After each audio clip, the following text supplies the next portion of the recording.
Hello students, this is Neeraj Gupta. इस video में हम डिस्कशन स्टार्ट कर रहे हैं पार्टनरशिप के बारे में। आप जानते हो, अब से पहले वीडियोस में मैंने आपको सोल प्रोप्राइटरशिप पढ़ा दिया है। अब से पहले वीडियोस में मैंने आपको एचयूएफ पढ़ा दिया है। पार्टनरशिप क्या होता है? ऐसा कोई हार्ड एंड फास्ट रूल तो नहीं है कि दो भाइयों के बीच में पार्टनरशिप नहीं हो सकती, बट आमतौर पर पार्टनरशिप जो है ये दो अलग अलग लोगों में होती है। आमतौर पर पार्टनरशिप जो है ये दो अलग अलग लोगों में होती है ना। तो इसमें क्या होता है कि जो दो फ्रेंड्स हैं या दो जानकार हैं, ये लोग मिलके पैसा इन्वेस्ट करते हैं। बेसिकली इसमें ऐसा होता है कि ये दो लोग मिलके जो है वो पैसा इन्वेस्ट करते हैं और उसके बाद ये लोग मिलके बिजनेस चलाते हैं। पर पार्टनरशिप में कभी कभी ऐसा भी होता है कि जो दो लोगों ने पैसे लगाए हैं उनमें से एक या तीन लोगों ने पैसे लगाए, मिलकर पार्टनरशिप हम बनाई, उनमें से दो में भी या कोई भी एक, कोई भी पार्टनर हो सकता है कि बिजनेस में एक्टिवली पार्टिसिपेट ना करता हो, उसने बस कैपिटल लगाई है, मतलब पैसा दिया है और काम करने वाले पार्टनर उन्हीं में से कोई एक है। कहने का मतलब यह है कि पार्टनरशिप में आमतौर पर सारे पार्टनर पैसा लगाते हैं, आमतौर पर सारे पार्टनर मिलकर काम करते हैं। This is a routine usual position, but exceptionally हमेशा पॉसिबिलिटीज रहती हैं इस बात की कि वो ऐसा ना करें और उनमें से कुछ ही लोग मिलके इस काम को चलाएं, है ना। तो यही है कंसेप्ट पार्टनरशिप का।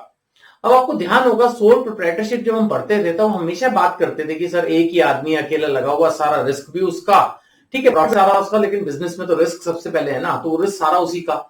फिर उसके पास लिमिटेड टाइम होगा, एक आदमी के पास 24 से 2 घंटे हैं, तो लिमिटेड टाइम है, लिमिटेड एनर्जी है, लिमिटेड रिसोर्सेज हैं, लिमिटेड स्किल्स हैं, लिमिटेड एक्सपीरियंस है। अब कम से कम 2-3 या ज्यादा लोग मिलकर पार्टनरशिप कर रहे हैं। इसमें ऐसा तो नहीं होता कि 100 लोग 500 लोग मिलकर पार्टनरशिप खोलते हैं। आमतौर पर प्रैक्टिकली पार्टनरशिप 2, 3, 4, 5 लोगों तक ही होती है, उसके बाद तो फिर वो कंफ्यूजन खड़ी हो जाती है। और वैसे भी अगर इतने लार्ज स्केल पर लोगों को मिलकर काम करना हो तो गवर्नमेंट ने कंपनी फॉर्म ऑफ ऑर्गेनाइजेशन बनाई हुई है, जो इसी चैप्टर में आगे चल के हम पढ़ेंगे। और ये एडवाइजेबल भी है कि जब ज्यादा लोग मिलकर काम कर रहे हो then it is always better कि हम company form of business organization पर जाएं।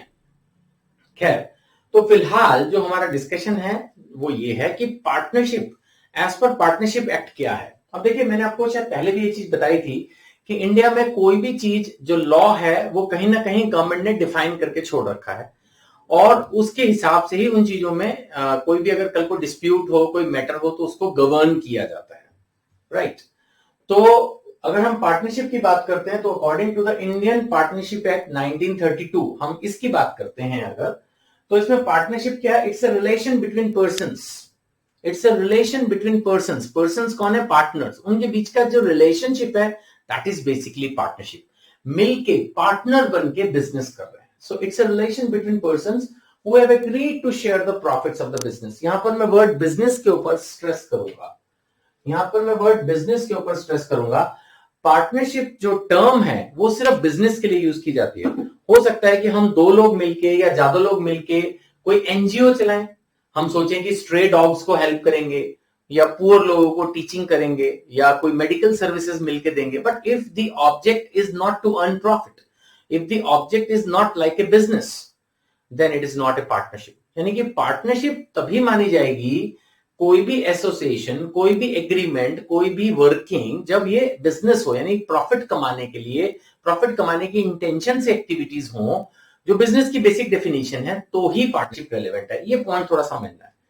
सो according to the Indian partnership act 1932, partnership is a relation between persons who have agreed to share the profits। अब यहां पे वर्ड प्रॉफिट्स लिखा जरूर है, लेकिन अगर लॉस भी होगा तो वो भी वही शेयर करेंगे। अब ये तो है नहीं कि प्रॉफिट होगा तो चलो हम बांट लेंगे, लॉस होगा तो इंडियन गवर्नमेंट उसको बियर करेगी, ऐसा नहीं होता है। तो इसका मतलब पार्टनरशिप में लिखा नहीं है बेसिक डेफिनेशन में, but it is agreed to share the profits and losses of the business carried on by all or any of them acting for all. अब ये लाइन मैंने आपको पहले ही समझा दी। कैरिड ऑन बाय ऑल, क्या लिखा मैंने?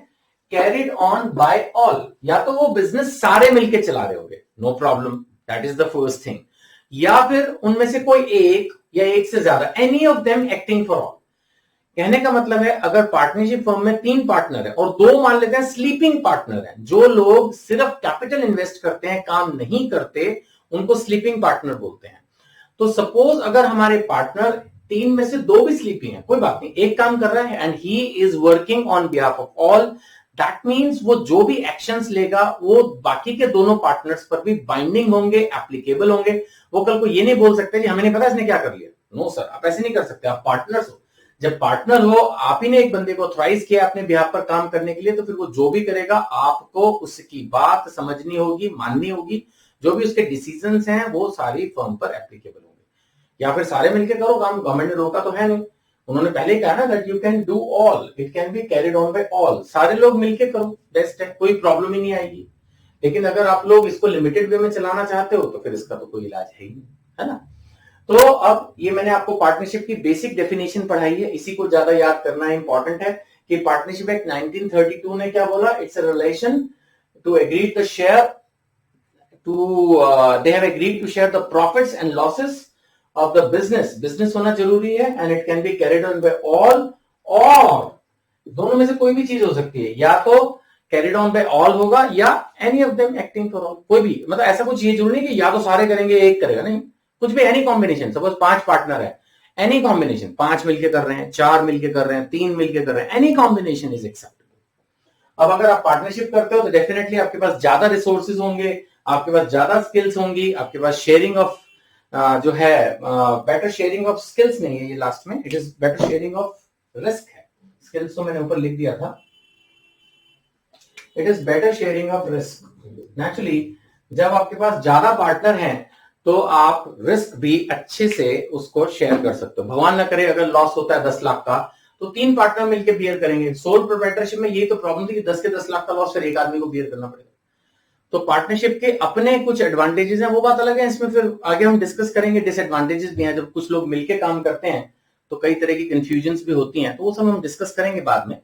तो फिलहाल इस वीडियो में इतना ही। आपको मैं बेसिक समझा पाया कि पार्टनरशिप का कंसेप्ट क्या है। मैंने आपको जाते जाते ये भी बताया कि जब लोग मिलकर काम करेंगे तो हमारे पास अब ज्यादा रिसोर्सेज होंगे, नेचुरली एक से ज्यादा लोग मिलकर काम कर रहे हैं, ज्यादा एक्सपीरियंस होगा, ज्यादा स्किल्स होंगी, रिस्क बियर करने के लिए भी ज्यादा लोग होंगे, है ना। फिर भी कोई डाउट हो बेझिझक आप SMS कीजिए मेरे को, जो गिवन नंबर है उस पर। Right, thank you.